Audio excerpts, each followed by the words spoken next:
Hey, what's up guys, Benny here and welcome to the top 10 guns in Call of Duty Warzone. Let's be honest, the meta in Warzone has completely changed recently with the way people are playing and the weapon setups that people are using. So in this video, I'm going to make it easy for you and give you the 10 best weapons in Call of Duty Warzone, ranking them from worst to best so you know what to put in your loadouts. Also, 87.2% of you watching the channel right now are not subscribed to the channel. So if you want to get better at Warzone and get more wins, make sure to hit that subscribe button and you'll instantly improve. I promise. Also, one thing to be aware of, as I'm going to be mentioning damage numbers for weapons, is a fully plated enemy in Warzone has 250 HP, 100 base health, and then 50 extra for every plate they have equipped. So coming in at number 10, I had to include a secondary weapon in this list for those of you not wanting to run overkill in your class loadouts. And since the nerf of the Akimbo Snakeshot pistols, they have been replaced by the Akimbo Renettis. Now, don't get me wrong, they're nowhere near as overpowered as the Snakeshots were, which would have been ranked number 1 in this video, but as a secondary weapon to switch to at close quarters, they're pretty damn good. You're going to want the MK3 burst barrel mod, then the 5MW laser, the lightweight trigger, 27 round mag, and then of course, the Akimbo perk. Then just use these the exact same way you would have used the Snakeshots. I also have to give an honorable mention to the RPG for 10th place in this list. It's not as powerful as it used to be, as most players now run EOD over cold-blooded, but it can still pick you up some nice easy kills, and you should probably always have one person in your squad using the RPG. Then in 9th place, we have a marksman rifle that's more like a sniper, and that's the Kar98K. I've personally started using this a lot more recently because it still has the ability, like a sniper rifle, to get a one-shot kill to the head, and it's just oddly satisfying to use.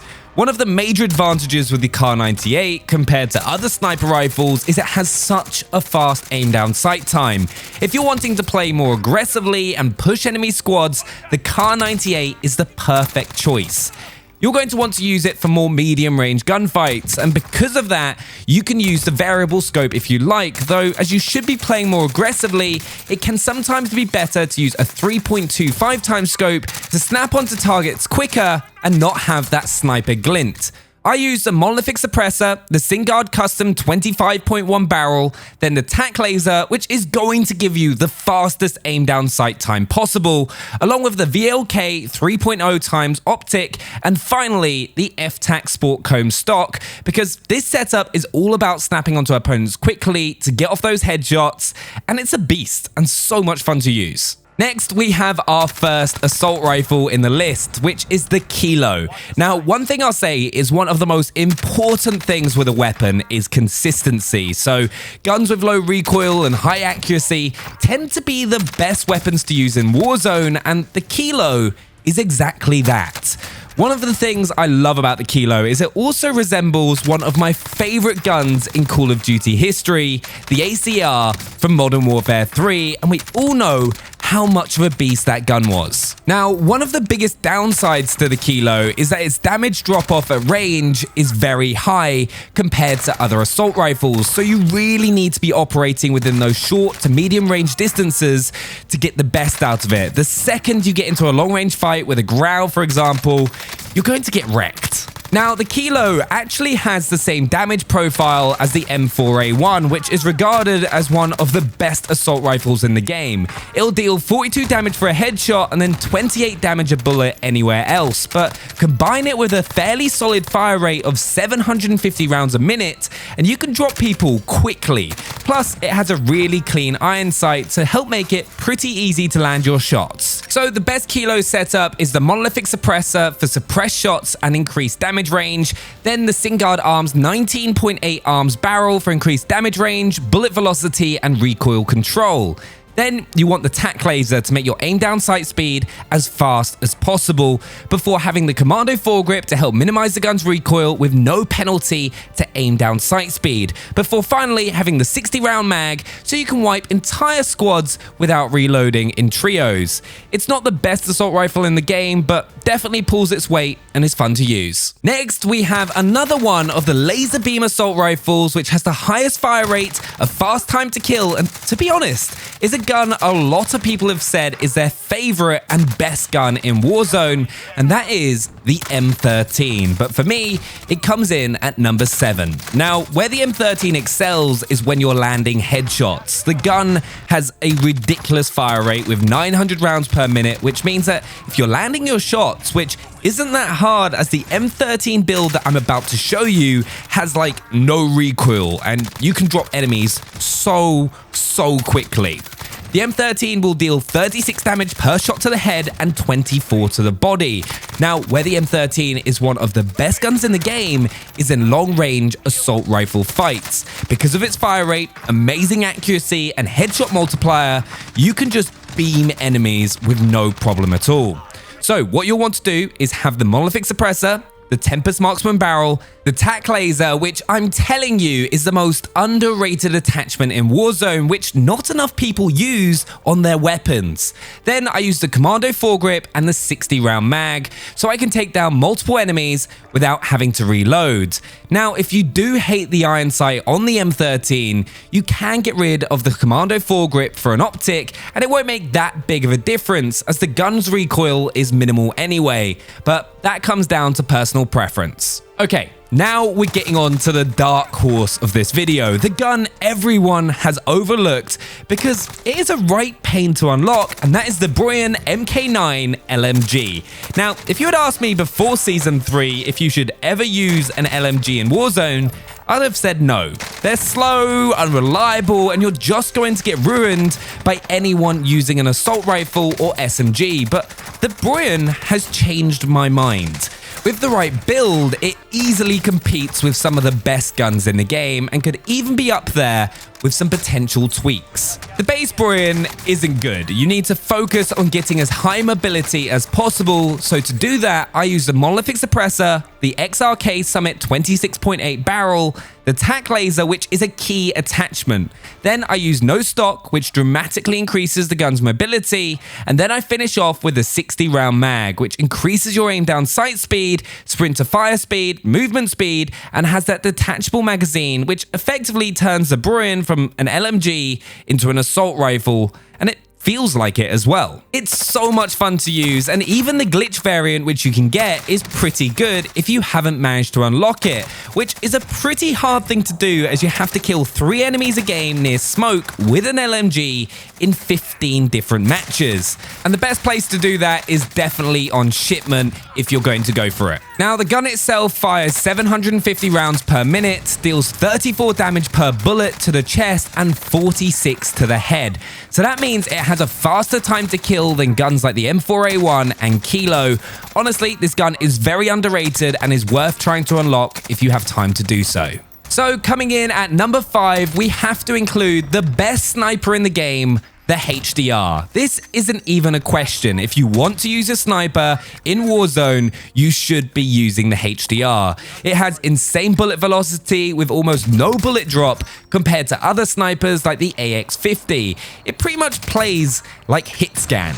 This means you can hit moving targets at almost all ranges with ease and takes away a lot of the difficulty of sniping that you have in other battle royales because you don't have to gauge the distance of an opponent to try and guess the bullet drop. And with Warzone being so fast-paced, it means you can focus on the stuff you really need to, such as target priority, who's the biggest danger to your squad so you can take them out first. It's also just so much fun to use, with it of course being a one-shot kill to the head. The downside with the HDR, like all snipers in Warzone, if you're not hitting the head, it can take you 3 shots to kill an enemy, with it dealing 112 damage to the body. On the HDR itself, you want the monolithic suppressor, the 26.9 HDR Pro barrel, the tac laser, F-Tac Stalker Scout stock, before finishing it off with the focus perk so you can get shots off accurately whilst under gunfire. One tip I would say with the HDR is always have an automatic secondary, like an SMG or assault rifle, because snipers are definitely situational weapons in Warzone, which you should use to get picks on enemy squads at long ranges, or trying to get that first down on a squad before pushing them. It's now time for the big four, where I'm going to be honest, a lot of people are going to agree and disagree with my decisions and why a certain assault rifle is missing from my top 10 guns in Warzone. But coming in at number 4 and is probably the best SMG for lower skilled players as it's so easy to use is the MP7. Now, when Warzone first came out, all I used to use was the MP7. I'd pair it with a sniper and just run around the map like a madman. Because for an SMG, not only does it shred up close, but it's also great in those short to medium range fights with it having almost no recoil. It's definitely the most versatile SMG. It'll deal 40 damage for a headshot and then 25 damage a bullet to the chest. One of the best things with the MP7 is combining its incredibly fast fire rate of 950 rounds per minute with a really easy to control recoil pattern that's going to allow you to land shots far easier, more consistently compared to other SMGs. Though it doesn't pack as much of a punch up close to other SMGs, it does make up for it with its ease of use. On your MP7, you're going to want to have the monolithic suppressor, the FSS recon barrel, the tac laser, the Ranger foregrip, and then finally the 60 round mag.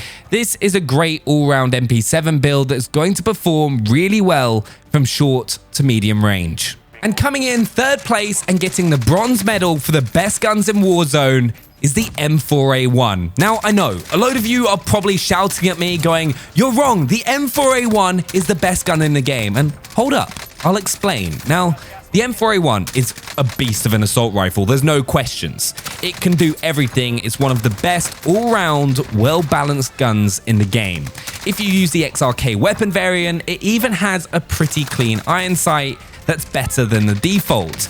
It also packs a punch, dealing 42 damage for a headshot and then 28 to the body, meaning you can drop enemies pretty quickly with it taking between 6 to 14 shots to kill an enemy, and with an 800 round per minute fire rate, they're going down pretty quickly. Though for me, where the M4A1 falls short of making it the best gun in the game is a couple of things.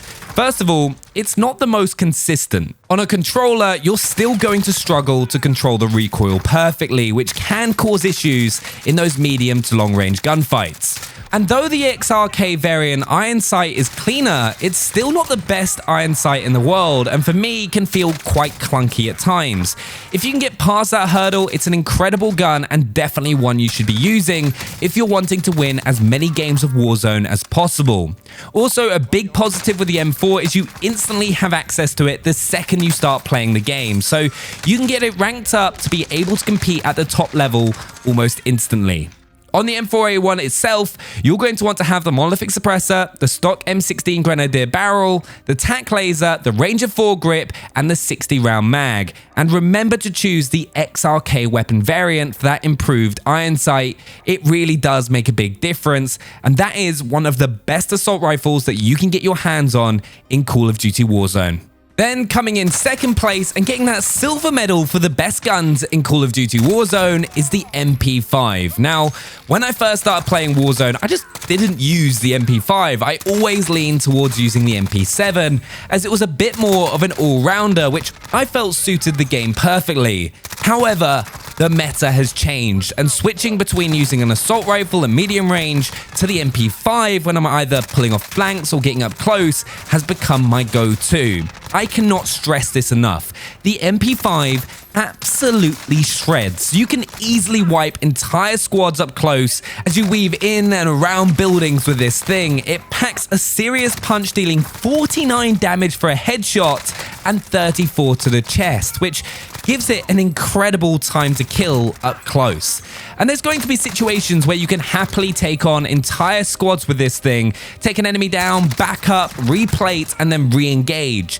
It gives you some of the most satisfying gameplay moments in Warzone, especially as it doesn't need many attachments to make it great at the distance you're going to be using it at. It's got a fire rate of 800 rounds a minute, which is pretty fast for an SMG, only being beaten by the the P90 and MP7, but it's that damage per bullet that makes it the best SMG in the game, and something every player should be using, especially if you want to be getting high kill games. It's no surprise everyone in Warzone Wednesdays and other tournaments always have the MP5, and that's because it will help you get the most kills whilst also having maximum mobility, the true king of Warzone. On the MP5 itself, this is the build that you're going to want to be using. The monolithic suppressor, because you do not want to be blowing your position, but also want the maximum damage range.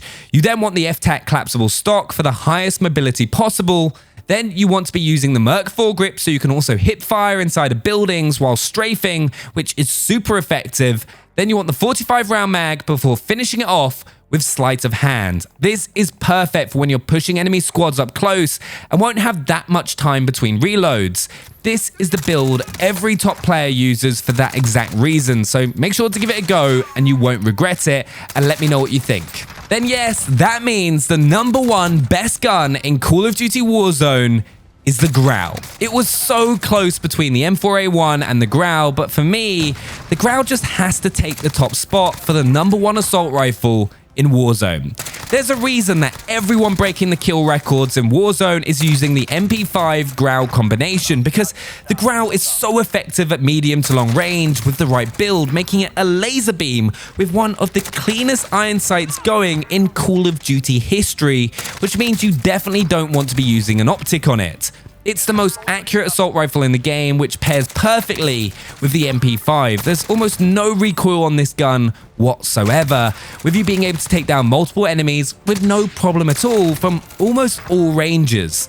And if someone gets up close, which is where the M4A1 probably outperforms the Grau, you should be switching to your MP5 almost instantly thanks to the amped perk. It's also so satisfying to use. Yes, it can be a bit of a pain to unlock if you haven't already got your hands on it, but on free multiplayer weekends or multiplayer if you own the full game, you can do it no problem at all on shipment.